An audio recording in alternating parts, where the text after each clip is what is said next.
नमस्कार, मैं संदीप चौहान और आप देख रहे हैं खटाना बुलेटिन। आरोपियों की गिरफ्तारी न होने पर यूपीसीएल कर्मियों ने निकाला कैंडल मार्च।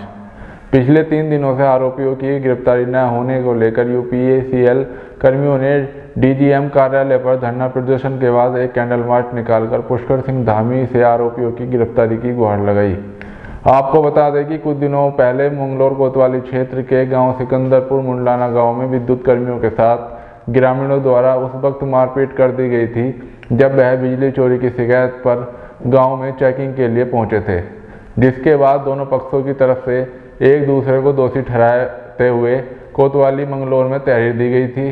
पर एक पक्ष की गिरफ्तारी न होने के बाद विद्युत कर्मियों ने रुड़की के डीजीएम कार्यालय पर धरना दे दिया था। वहीं इसी बीच पुलिस की तरफ से फरार चल रहे आरोपियों के घर पर मुनादी करने के बाद नोटिस भी चस्पा कर दिए गए, पर विद्युत कर्मियों का गुस्सा शांत होने का नाम नहीं ले रहा है और उन्होंने कैंडल मार्च निकालकर आरोपियों की जल्द से जल्द गिरफ्तारी की मांग की है। किस बात को लेकर कैंडल मार्च निकाला? कैंडल मार्च हमारा अनुरोध है, इस अंधेरे में उजाले को दिखाते हुए, अंधेरे में मोमबत्ती का उजाला, मसाल का उजाला यह प्रदर्शित करता है कि अगर न्याय है तो न्याय की हमें पूर्ण विश्वास है। न्याय के क्रम में हमें न्याय मिलते हुए हमारे कर्मचारियों को जिनको मारा पीटा गया है, मारने वालों की अरेस्टिंग होगी।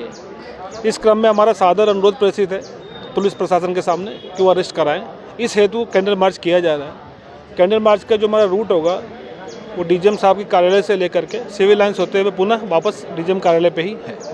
सर, कितने लोगों के विरुद्ध कार्रवाई आपकी तरफ से करवाई जाए? तीन अभियुक्त हैं जिनके विरुद्ध कार्रवाई अपेक्षित है। तो अभी तक अरेस्टिंग नहीं हुई? अभी तक अरेस्टिंग नहीं। तो सर, अगर अरेस्टिंग नहीं होती तो क्या लगातार ही चलता रहेगा आपका धरना?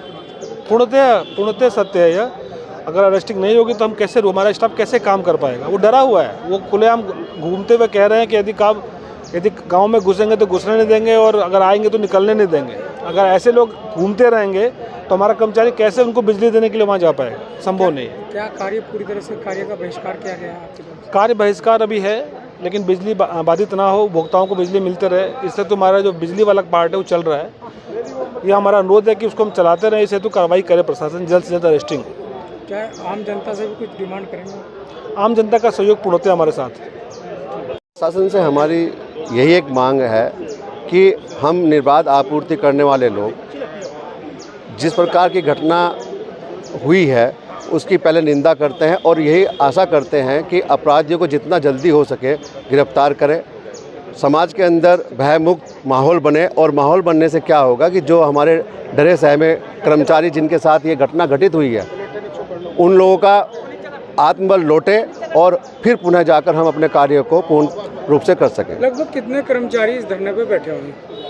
देखिए, कर्मचारियों की गणना करना तो ऐसा है ना कि अभी मेरे ख्याल से आप ये समझिए कि मंडल के अंदर हमारे जो अभी साथी हैं, क्योंकि जो फील्ड में काम कर रहे हैं बिजली ग्रुप में हैं, तो 300 के लोग, 300 साढ़े 300 लोग हमारा अनुमान है यहाँ पहुँचे हैं। और उन जो काम कर रहे हैं, क्योंकि हम नहीं चाहते कि हमारे उपभोक्ता परेशान हों, निर्बाध आपूर्ति चलती रहे, क्योंकि इसमें आपातकालीन सेवाएं भी चल रही हैं। लेकिन अगर इस प्रकार की अपराधियों के खिलाफ दंडात्मक कार्रवाई नहीं होती है तो हमें मजबूरन फिर हमें इस कार्यक्रम को प्रांतीय स्तर तक भी ले जाना पड़ा, तो हम पीछे नहीं हटेंगे।